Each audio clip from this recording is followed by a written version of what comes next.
à tous. Alors ce matin, on m'a demandé de vous parler de la Guyane. J'ai passé 6 semaines en Guyane en juin-juillet 2020. Donc on m'a demandé de vous faire un retour. Je suis ravie de vous faire découvrir ce que j'ai appris, ce que j'ai découvert. J'ai aucune prétention à dire que je connais l'outre-mer. C'est vraiment un retour d'expérience de ces 6 semaines. Je n'ai pas de conflit d'intérêt, je le dis. Depuis un an, on sait un petit peu mieux positionner la Guyane sur une carte. C'est un pays qui est dans le nord de l'Amérique du Sud. C'est un département, région d'outre-mer, donc ça fait partie de la France. C'est grand comme à peu près la Nouvelle-Aquitaine. Avec le Brésil au sud, l'Atlantique au nord, qui fait la frontière maritime. Au sud, vous avez donc la forêt amazonienne. Et puis à l'est et à l'ouest, vous avez 2 fleuves qui sont des frontières qui sont relativement poreuses, et c'est intéressant et c'est important de le savoir, qui sont le Maroni au nord, à l'ouest, et l'Oyapock à l'est. Et 97% du territoire, c'est la forêt. Alors dire que la situation en Guyane, elle est avec une grande précarité et des inégalités sociales, c'est un faible mot. Il y a une très faible densité de population, c'est 3 habitants au kilomètre carré, mais il y a une croissance démographique qui est très importante et il y a un solde migratoire qui est très important aussi. Il y a beaucoup d'afflux des pays voisins. Il y a un revenu disponible moyen par habitant qui est la moitié de celui disponible en métropole. Il y a un coût de la vie qui est supérieur de 12% à ce qui se passe ici en métropole aussi. Ça atteint 44% pour certains produits alimentaires. Donc le niveau de vie, la situation socio-économique est très très compliquée. Il y a encore 39% des logements qui sont construits sur des zones à risque, qui sont déclarés insalubres. Il y a 13% des foyers qui ne sont pas équipés en électricité et il y a encore beaucoup de personnes qui n'ont pas accès à l'eau potable. C'est la France. Il y a un taux de chômage qui est important, qui est en réduction certes, mais qui est encore important. C'est 16% de la population. 40% chez les femmes, 65% chez les femmes de moins de 25 ans. C'est énorme. Et il n'y a que 55%, il y a 55% des habitants qui ont plus de 15 ans et qui ont un diplôme qui est au maximum le brevet des collèges ou un CAP. Et dans ce contexte-là de difficulté d'accès à l'emploi, il y a une situation sociale qui est très très compliquée et il y a donc 26%, un habitant sur 4, qui est au RSA, contre 9% en métropole. Et puis 30% de la population bénéficie de la CMU. Donc vous voyez un peu le contexte est pas simple. Puis il y a quelques particularités culturelles. Il y a encore un système coutumier. Il y a un grand conseil coutumier des populations amérindiennes et Bushinengue. Les Amérindiens, c'est les populations autochtones qui étaient là en premier. Et les Bushinengue, c'est les descendants d'esclaves qui sont arrivés d'Afrique, qui ont été mis sur le continent sud-américain et qui sont échappés pour partir essentiellement vers le nord, vers le Suriname, et puis un petit peu vers le sud, mais qui ont développé des habitats le long des fleuves. Et puis donc ce grand conseil coutumier, il a un avis qui est consultatif, mais qui est très important pour représenter les populations locales. Ces chefs coutumiers sont encore dans les villages, et puis sont les autorités du maire, c'est vraiment eux les références pour les populations locales. Les habitants vivent sur un bassin de Guyane. La Guyane, c'est certes une entité administrative, mais il y a vraiment un bassin de Guyane avec les habitants de la Pama au sud du Brésil qui sont vraiment aussi de la même souche que la Guyane française, le Suriname et le Guyana. Le Suriname, c'était domination néerlandaise et le Guyana, c'est domination britannique. Et toute cette région, en fait, c'est vraiment des gens qui circulent, c'est des familles, il y a des frontières, mais c'est vraiment un bassin de population. Et il y a encore c'est un département qui est très marqué par la religion. Le concordat est encore en vigueur en Guyane, comme en Alsace d'ailleurs, comme chez moi. C'est-à-dire que la religion, les gens sont payés par l'État et que c'est enseigné à l'école. Ouais. C'est un catholicisme qui est très sud-américain, beaucoup de prières, beaucoup de chants, beaucoup de rites, beaucoup d'églises évangéliques avec pareil beaucoup de chants. Dans les services, les gens prient beaucoup, chantent beaucoup, les malades, les patients. Ils prient pour vous quand vous allez poser une perfusion pour que vous y arriviez. Enfin, c'est vraiment... Tout est prétexte à la prière. Ils prient pour vous quand vous allez rentrer chez vous. Enfin, c'est vraiment très et puis très joyeux, hein, c'est vraiment très très joyeux. Il y a encore des religions, des cultes traditionnels amérindiens et bushinengue, et puis des cultes Hmong. Les Hmong, c'est des populations essentiellement laotiennes qui sont arrivées dans les années 70 avec les Boat People, à qui on a donné des terres un petit peu plus dans l'intérieur de la Guyane et qui sont pour l'instant, on va dire, les agriculteurs de Guyane. Les Guyanais ne cultivaient pas et c'est vraiment les maraîchers, c'est eux qui produisent les légumes et les fruits. Et donc ils ont une place très importante dans le système guyanais.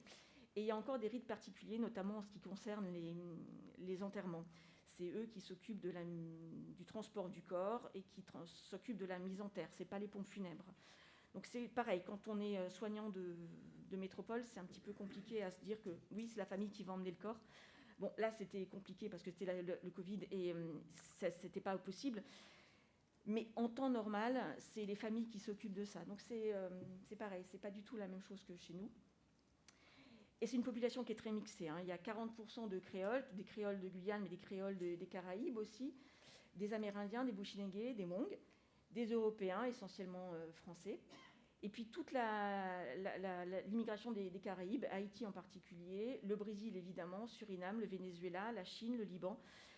Et donc il y a beaucoup, beaucoup de langues qui sont parlées sur le territoire. Il y a 2/3 des enfants qui ne parlent pas français quand ils arrivent à l'école. Et 40% des enfants, à 10 ans, ils parlent déjà 3 langues. Et là, c'est la petite affiche sur la porte d'entrée de l'AREA. Les consignes, chez nous, elles sont... et encore, moi, je suis en Alsace, donc on les a en 3 langues. Mais là, il y a directement 7 langues. Vous avez le français, vous avez l'anglais, vous avez le néerlandais, vous avez le créole, vous avez l'espagnol, vous avez le brésilien et vous avez le chinois. Et c'est normal. Et dans le service, tout le monde parle plusieurs langues, c'est normal. Moi, je me suis trouvée un petit peu désamorcée parce que, enfin, je parle un petit peu anglais, mais là, j'avais aucune notion d'espagnol, aucune notion de portugais, et j'étais aucune notion de créole. Et c'était un petit peu compliqué. Je ne pouvais pas parler alsacien avec mes patients, donc c'était un petit peu... Voilà, c'était un peu plus... La situation sanitaire. La situation sanitaire, c'est pareil. C'est un accès aux soins qui est compliqué parce qu'il y a une grosse partie de la population qui est isolée. Vous avez 450 km de route nationale sur un pays qui est grand comme la Nouvelle-Aquitaine. Et la route, elle va essentiellement de Saint-Laurent-du-Maroni au nord et qui descend sur Saint-Georges-de l'Oyapock au sud. C'est vraiment du maritime, enfin le long du littoral. Et après, c'est du transport par pirogue. Il y a quelques kilomètres de route normale, de la piste, mais c'est effectivement du transport par pirogue. Même si les pirogues sont électriques, ça rallonge considérablement les durées de transport. Il n'y a pas de transport en commun, ou très peu. L'avion, il y a 3 villes qui sont desservies par l'avion. C'est Grand Santi, Maripasoula et Saoul au centre. Et c'est très cher. Donc vraiment, le moyen de transport privilégié, c'est la pirogue. Donc c'est très très compliqué. Il y a très peu de lignes téléphoniques qui soient stables. Donc l'isolement, il est énorme. Pour toutes les populations qui sont en dehors du littoral, l'isolement est très très important. Et dans les communautés qui sont le long des fleuves, il y a 13% de suicides, pas juste de tentatives. 13% de suicides, 13 fois plus de suicides qu'en métropole. Au niveau de l'offre de soins, alors il y a 3 hôpitaux, Cayenne, Kourou un petit peu plus haut et Saint-Laurent-du-Maroni. Le reste, c'est des centres de soins, des centres délocalisés de prévention et de santé, qui font un travail énorme. C'est de l'accueil, des soins d'urgence pour toute la population, c'est des soins gratuits, même les gens qui sont en situation irrégulière. C'est beaucoup de suivi des pathologies chroniques des habitants qui sont dans le secteur. C'est de la PMI. C'est de la distribution de médicaments parce qu'il n'y a pas forcément d'officine. Ils ont un manque de moyens énorme et ils ont beaucoup de mal à fidéliser du personnel. Le personnel vient de temps en temps faire des missions de métropole, mais ils ont du mal à fidéliser. Ils ont quelques infirmiers qui sont là et qui font en fait du boulot d'infirmières en pratique avancée. Ils font de la délégation médicale, ils font de l'offre de soins aux patients qui est vraiment de l'infirmier de pratique avancée, mais qui n'est pas reconnu. La population est très jeune. Là, je vous ai mis un petit tableau. En bleu, c'est la métropole. Donc, on va dire qu'à partir de 45 ans, on commence à être hospitalisé en métropole. C'est toute hospitalisation confondue. Hein. Et puis, le gros des hospitalisations, c'est entre 60 et 74 ans. Là, on est hospitalisé, en gros, avant 45 ans.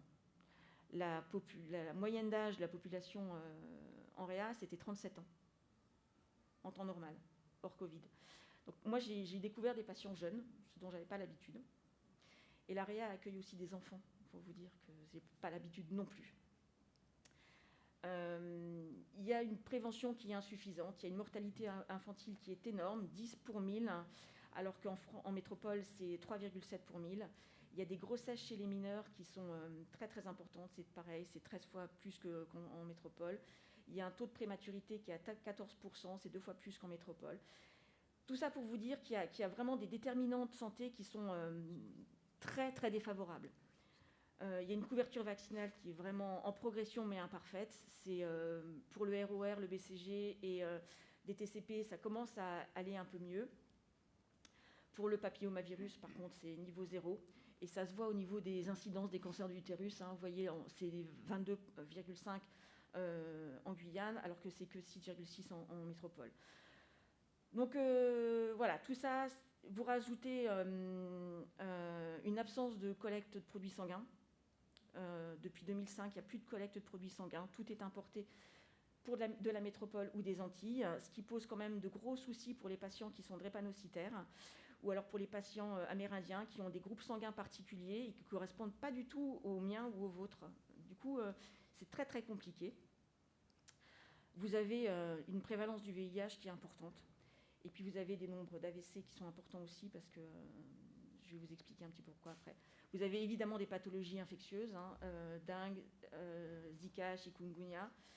Vous avez de la fièvre jaune. Les vaccins, là aussi, ne sont pas accessibles ou ne sont pas faits régulièrement, alors que le vaccin est obligatoire. Il n'est pas fait pour les enfants. Quand j'étais sur place, il y avait un enfant de 14 ans qui est décédé de fièvre jaune. On se dit qu'on ne devrait pas mourir en France de la fièvre jaune. Eh bien si, on meurt encore de la fièvre jaune quand on a 14 ans. Il y a des fièvres à hantavirus. Il y a beaucoup d'arbovirus en milieu urbain. De plus en plus de cas qui sont déclarés à l'Institut Pasteur. Les arbovirus, c'est comme la dengue, chikungunya ou Zika, c'est des maladies qui sont transmises par les insectes, notamment les moustiques. Et là, il y a le virus Mayoro qui avait très peu d'incidence hors de la forêt, des zones forestières. Et là, ça se déclare en milieu urbain et ils ne savent pas pourquoi. Le paludisme en zone forestière, le VIH, beaucoup, vraiment beaucoup. La leptospirose, pareil, et la fièvre Q. La leptospirose, c'est transmis par les excréments de rongeurs. Et la fièvre Q qui est transmise notamment par les ovins. Alors normalement, c'est des maladies chroniques, la fièvre Q. Et là, quelquefois, effectivement, ils ont des décès liés à la fièvre Q. Et c'est très très compliqué. Là, pareil, il y avait des malades qui avaient la fièvre Q quand j'y étais en juin. Et malheureusement, ils sont décédés aussi. Pour l'hôpital, je vois que je suis déjà très très en retard. Alors l'hôpital, l'AREA, je vais vous faire court, l'AREA, ça c'est Cayenne. Avant, 11 lits de réa, 5 lits de continu et 6 lits de soins intensifs du ZIC. Rien à Saint-Laurent-du-Maroni, à part 4 petits lits de surveillance continue, et rien à Kourou. Donc on a pour le GHT finalement assez peu de lits. Ils ont un service de réanimation qui est très très en difficulté, avec un audit en 2009 parce que le service était très très en difficulté, un turnover énorme, des IDE qui sont en CDD, des CDD reconductibles une fois, 2 fois, 3 fois, puis d'un seul coup on vous dit non, c'est fini, on n'a plus de sous, on ne vous paye plus, donc le CDD est annulé. Il y a besoin pour les patients, mais ce n'est pas grave, vous n'avez plus de contrat. Et puis les infirmiers, les infirmiers et les infirmières, ils sont souvent conjoints de militaires ou d'enseignants. Donc ils sont là pour des missions d'1 an, 2 ans, maximum 3 ans. Donc il y a assez peu d'investissement sur le long terme. Donc pas de projet sur le service non plus. Il n'y a pas de cardio-interventionnel ou programmé depuis peu. Et puis il y a une filière thrombolyse qui est très compliquée liée au délai de prise en charge préhospitalière. Et puis il n'y a pas de filière de thrombectomie. Donc c'est un petit peu compliqué. Sur la première quinzaine de juin, la situation a explosé et est devenue rapidement ingérable. Il y avait en plus une épidémie de dengue et beaucoup de cas de leptospirose parce qu'il y avait une saison des pluies qui était importante, donc il y avait eu beaucoup de cas de leptospirose. Donc le contexte était vraiment, vraiment défavorable. Un retour aux restrictions, un isolement difficile des patients parce qu'ils sont en bidonville ou en habitat insalubre, et puis beaucoup de patients qui venaient du Brésil parce que là aussi la situation explosait. Je ne vais pas vous parler de ça. Si, un petit peu. Là, le positif, c'était qu'on a eu beaucoup de matériel parce qu'effectivement, la situation s'était calmée en métropole. On a eu beaucoup de renforts de professionnels.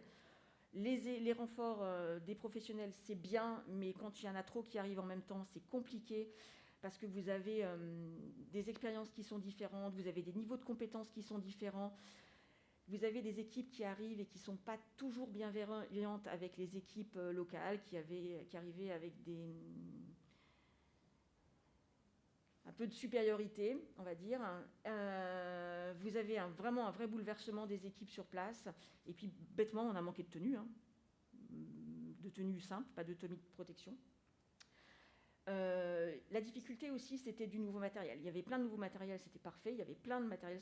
Nous, on manquait en Alsace quand on en avait besoin en mars, avril.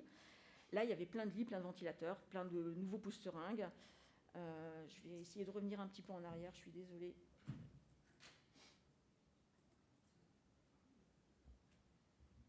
Je fais mon Laurent d'hier, pas ce Laurent-là. Et puis du coup, il n'y avait pas de formation pour le matériel, beaucoup de mauvaise utilisation, c'est compliqué d'utiliser du nouveau matériel quand on n'a pas de formation.